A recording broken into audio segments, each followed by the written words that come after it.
Hello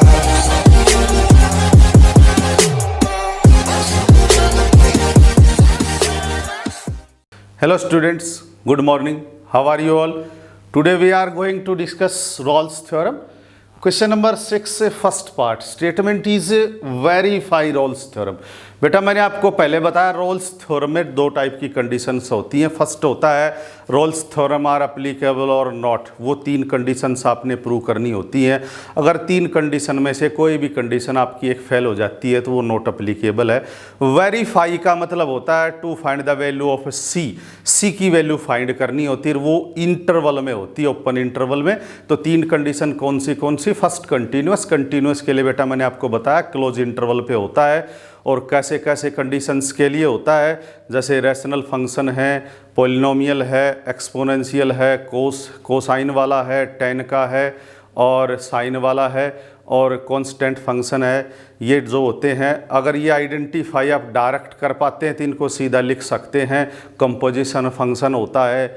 और नहीं तो अदरवाइज क्या करेंगे आप, अगर कंटिन्यूस के लिए आप कंफ्यूज हैं तो पहले उसको डेरिवेबल के लिए चेक करिए. चेक करने के बाद अगर वो डेरिवेबल है तो आप लिखेंगे as we know that every derivable function is continuous. Okay, तो ये बेटा ध्यान रखना तीन कंडीशंस होती है. प्रूव वेरीफाई वो होता है जो सी हम इंटरवल में निकालेंगे. अभी क्वेश्चन में लिख रखा है वेरीफाई रॉल्स थ्योरम. इसका मतलब हमें सी की वैल्यू फाइंड करनी है और ओपन इंटरवल -1 से 1 के बीच में होना चाहिए. वो सी अगर इसमें आ गया तो वेरीफाई वही होता है. और क्वेश्चन में आ जाए examine Rolle's theorem are applicable और not, then we prove that three conditions. अगर वो क्लियर हो जाती हैं तीनों तो रॉल्स थ्योरम आर एप्लीकेबल, और नहीं तो जो भी कंडीशन फेल हो जाती है वही लिखेंगे उसको not applicable. Now we start first. अगर यहाँ पे कंडीशन क्या है बेटा, आप ये सोच रहे हैं कि हम कंफ्यूज हो गए हैं. थोड़ी देर के लिए मैं आपको रॉन्ग प्रोसेस बता रहा हूँ.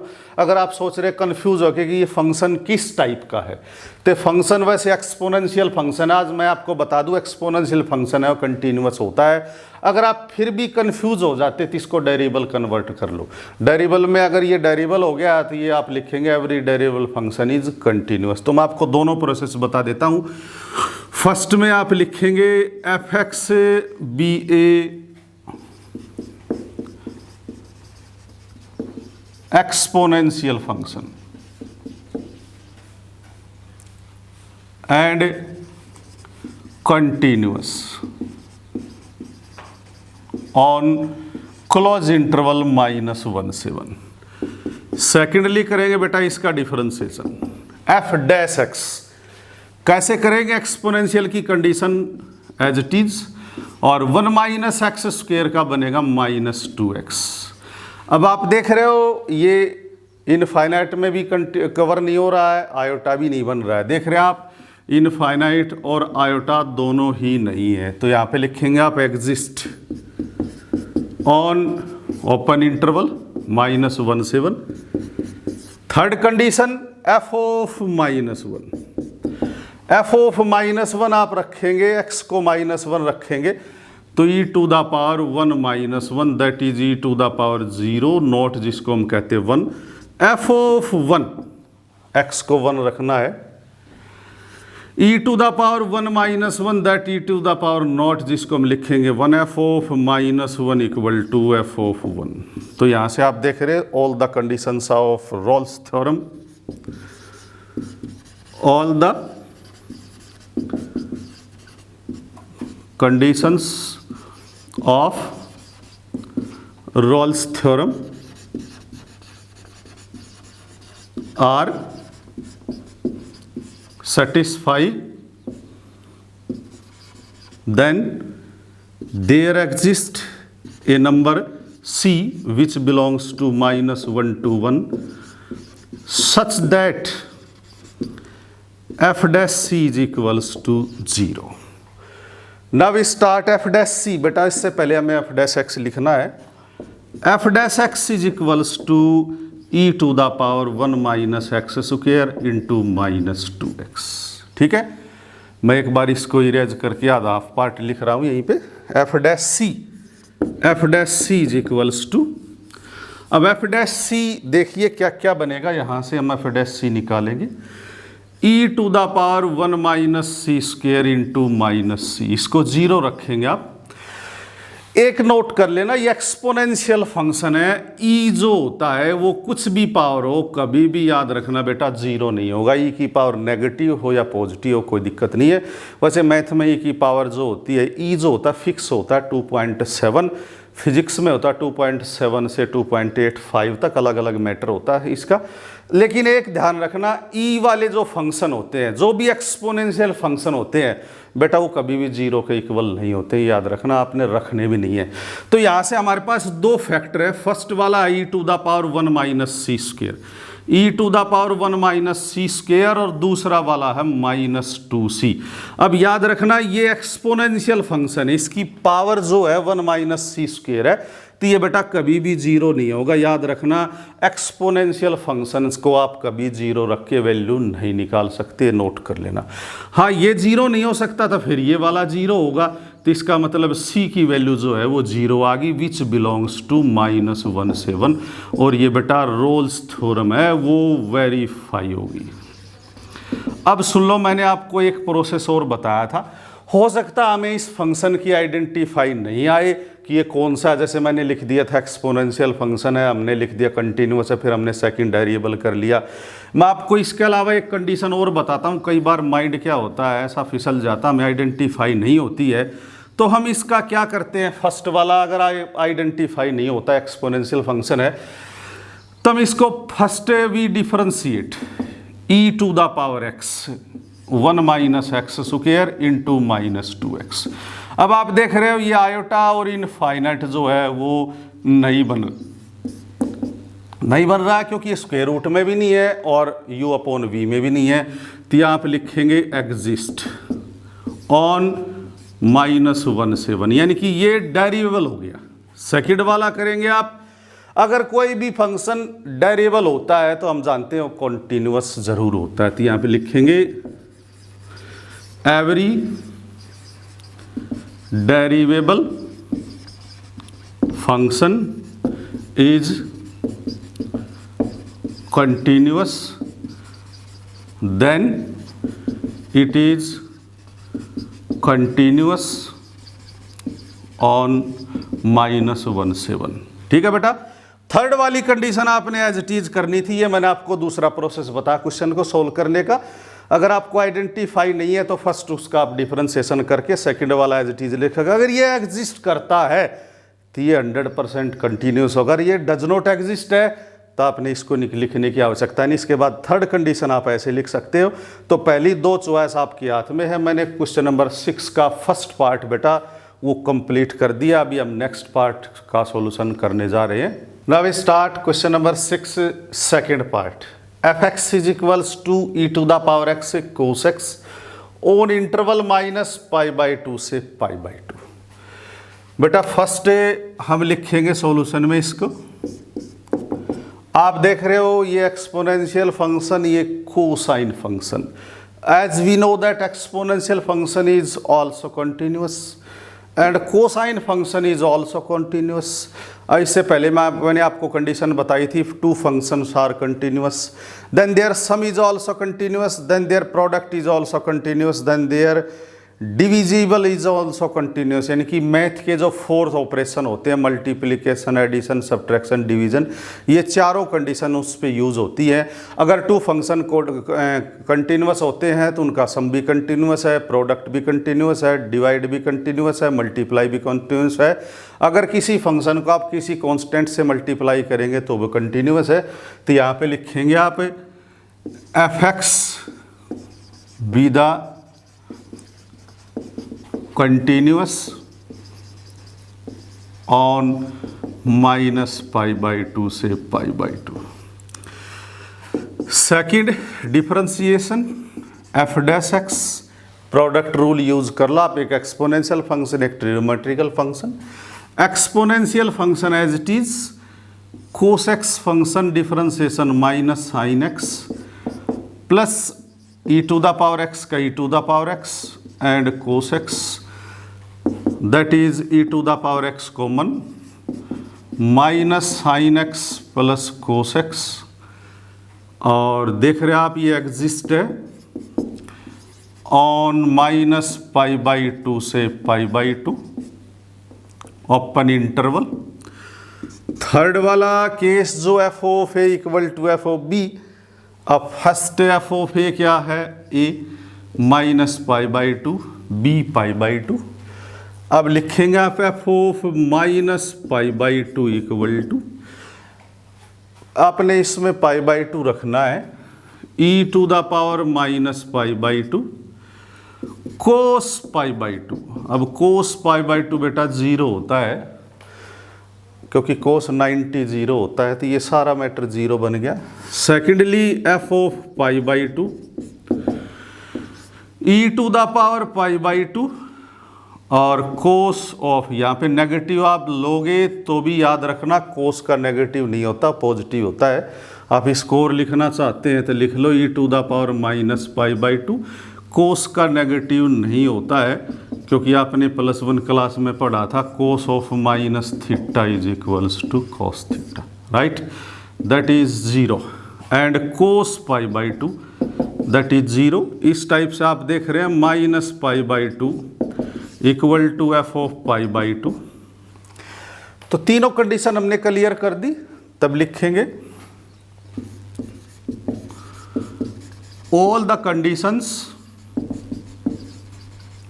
Of Rolle's theorem are satisfy there exists a number c which belongs to minus pi by 2 से pi by 2 open interval such that, निकालना कैसे है, f dash c is equals to 0। अब बेटा f dash c की जगह आप f dash x को लिखेगी, ये वाला part, f dash x is equals to, एक बार रख लो, e की power x minus sine x plus cos x, and f dash c क्या बनेगा, ई की power c minus sine c plus cos C equal to 0। तो हम इसको इक्वल रखेंगे 0 के। अब देखिए क्या क्या बनता है, ये f dash c equal to 0, then ये दो फंक्शन का प्रोडक्ट है, first exponential, second trigonometry, then e to the power c. मैंने आपको पहले बताया था एक्सपोनेंशियल आप 0 नहीं रख सकते, तो यहाँ से आपको कुछ नहीं मिलेगा। सेकंड वाला क्या है, minus sine c plus cos C equal to 0। ऐसा करो, साइन को ट्रांसपोज कर दो, sine c equal to cos c, और बेटा अभी कोस को आप डिवाइड कर दो, dividing both side by cos c, तो ये बन जाएगा sine c upon cos C equal to 1। 0 नहीं बनेगा बेटा, डिवाइड करें कैंसिल होके 1 बनेगा। This is tangent c equal to 1। अब बेटा कोई भी ट्रिग्नोमेट्री है, वैल्यू आपने फाइंड करनी है तो इंटरवल के अकॉर्डिंग चलना, याद रखना। अब इंटरवल में जहाँ पॉजिटिव है तो पॉजिटिव वैल्यू लेंगे, नेगेटिव है तो नेगेटिव, टेंजेंट की वैल्यू पॉजिटिव है। तो याद रखना, मैं आपको बता रहा हूँ ट्रिग्नोमेट्री में जहाँ भी होगा अकॉर्डिंग टू एंगल फाइंड जो होता है वो क्वाड्रेंट के अनुसार होता है। तो माइनस पाई बाई 2 से पाई बाई 2 का मतलब है माइनस 90 से प्लस 90, यानी कि ये वाले क्वाड्रेंट है। अब माइनस 90 से प्लस 90 यहाँ से क्या होता है, ये वाला 0 है, इन दोनों क्वाड्रेंट का मैटर है। अब इन दोनों में क्या है, ये वाला फर्स्ट है, ये वाला सेकंड है, ये वाला थर्ड है, ये वाला 4 है। तो देखो आप टेंजेंट पॉजिटिव किस में है, अब पॉजिटिव बेटा फर्स्ट क्वाड्रेंट में है, फोर्थ में जो होता है, फर्स्ट में all positive sine cos, third में टेन होता है, फर्स्ट और फोर्थ थर्ड में पॉजिटिव है, सेकंड और फोर्थ में नेगेटिव होता है। तो हम पॉजिटिव क्वाड्रेंट ही लेंगे, पॉजिटिव वैल्यू तो पॉजिटिव क्वाड्रेंट, नेगेटिव वैल्यू तो नेगेटिव, याद रखना, ऐसा मत करना वैल्यू पॉजिटिव और आप नेगेटिव क्वाड्रेंट में चले जाएं, नेगेटिव वैल्यू तो negative quadrant, positive value positive quadrant. अब बताइए आप 10 में पॉजिटिव क्वाड्रेंट में, पहले तो आप फर्स्ट क्वाड्रेंट में आइए, इसकी वैल्यू होती है π/4, तो 10 से 10 कैंसिल हो गया, c की वैल्यू आ गई π/4 और विच बिलोंग्स टू -π/2 से π/2। तो बेटा इस टाइप से हमने रोल्स थ्योरम जो है वो क्या कर दी है, वेरीफाई कर दी है। क्वेश्चन नंबर 6 जो आप बाकी के पार्ट सेल्फ में करना कंप्लीट हो गया। अभी हम नेक्स्ट क्वेश्चन स्टार्ट करने जा रहे हैं। Next question number 4 third part. बेटा ये पहले की प्रॉब्लम थी, मैं क्लियर कर रहा हूँ अभी आपको। F x is equals to sine x minus 1 on interval π/2 से 5π/2। ये बेटा ये वाला इंटरवल 90 है, ये 450 है, यानी कि क्वाड्रेंट से फर्स्ट सेकंड क्वाड्रेंट से वापस घूम के थर्ड में, 4 में, फिर वापस फर्स्ट में आ गए हैं। तो कंडीशन क्या क्या है? फर्स्ट आप देख रहे हो ये साइन फंक्शन है, ये कांस्टेंट फंक्शन है। कांस्टेंट और साइन दोनों जो है कंटिन्यूअस फंक्शन है, तो लिखेंगे f x be a continuous function on π/2 से 5π/2, राइट। सेकेंडली डिफरेंशिएशन करना है इसका, f of f dash x कर लो। 1 का तो बेटा 0 बन जाएगा और साइन का बन गया कोस एक्स, और लिख दो आप एग्जिस्ट ऑन ओपन इंटरवल π/2 से 5π/2। थर्ड वाली कंडीशन एफ ऑफ ए की जगह बेटा π/2, तो रखेंगे आप sine π/2 minus 1 π/2 sine 90 which is 1 minus 1 that is 0, and second 5π/2 sign of 5π/2 यानी कि 450 माइनस 1। 450 को आप लिखेंगे साइन ऑफ 360 प्लस 90 माइनस 1। 360, अब 360 और 180 ऐसे होते बेटा, कोई भी टी रेशो चेंज नहीं होता है, तो साइन का तो साइन ही रहेगा, और लिखेंगे साइन 90 माइनस 1। साइन 90 फिर 1 होता, 1 माइनस 1 0। तो इस टाइप से आप लिखेंगे f of π/2 minus is equals to F of 5π/2। तो यहाँ से आप लिखेंगे all the conditions of Rolle's theorem are satisfy and there exists a number c belongs to π/2 से 5π/2 such that f dash c equal to 0। रखिए बेटा F dash सी, यहाँ पे एक्स को सी रखना है। F dash C is equals to cos C equal to 0। अब बेटा कोस में 0 0 याद करना 180 के बाद रिपीट होता है। अब कोस में 0 क्या होता है? कोस 0 जो होता है मैं भी आपको बता दूं, कोस 0 होता है एक तो कोस 90, फिर कोस होता है 270, फिर कोस होता है 450। अब बेटा पता है क्योंकि इसमें ओपन इंटरवल होता है, अगर 90 लिखेंगे तो एक्स सी की वैल्यू 90 आएगी, ये ओपन होता है वो 90 इसमें सेटिस्फाई नहीं होगा। तो यहाँ पे हम लिख रहे हैं, बारी बारी से मैं सारी वैल्यूज दे रहा हूँ। कोस सी इक्वल टू 0 की जगह मैंने लिख दिया कोस 90, कोस सी इक्वल टू लिख दिया 3π/2 जिसको हम 270 बोलते हैं, इसको π/2 बोलते हैं, और थर्ड वाला लिखेंगे कोस सी इक्वल टू कोस ऑफ 5π/2। तो इस टाइप से सी की वैल्यू π/2, सी की वैल्यू 3π/2, सी की वैल्यू 5π/2, लेकिन सी इस इंटरवल में था, ये भी ओपन और ये भी ओपन, इसका मतलब ये वाली वैल्यू रिजेक्ट, ये वाली वैल्यू रिजेक्ट। रीजन है ओपन इंटरवल का, इसका मतलब सी की वैल्यू 3π/2 विच बिलोंग्स टू π/2 से 5π/2। ठीक है बेटा, क्वेश्चन नंबर 4 का थर्ड पार्ट कंप्लीट हो गया है। अब हम नेक्स्ट स्टार्ट करने जा रहे हैं now question number 7 first part. बेटा इसमें वेरीफाई नहीं है, ध्यान रखना। इसमें सिर्फ आपने बताना है रॉल्स थ्योरम है वो एप्लीकेबल है या नहीं, इसका मतलब 3 कंडीशंस ही प्रूव करनी है।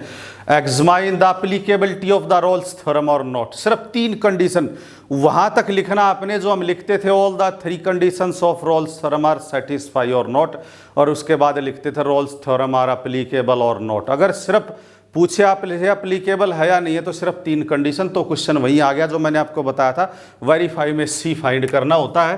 तो यहाँ से फर्स्ट हम लिखेंगे एफ एक्स जो है वो एक्स क्यूब है, F x be A polynomial.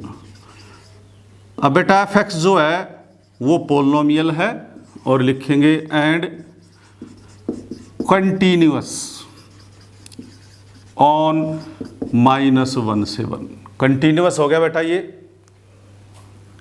Secondly डेरिवेबल check करना है, F dash x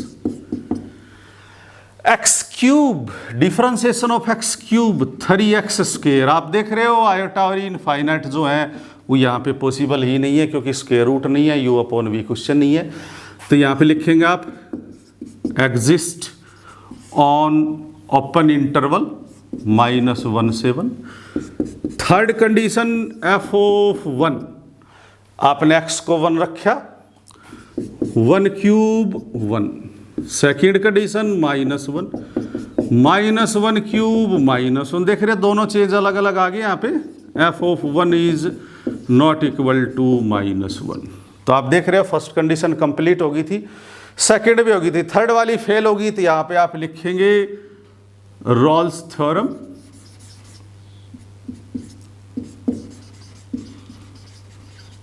are not applicable. Okay, तो बेटा ये कंप्लीट हो गया पार्ट इसका 7th का first. Question number 7 second part, statement is f x is equals to x to the power 2/3 on interval -1 से 1। बेटा इसमें भी सिर्फ आपने एप्लीकेबिलिटी बतानी है, रोल्स थ्योरम एप्लीकेबल है या नहीं है।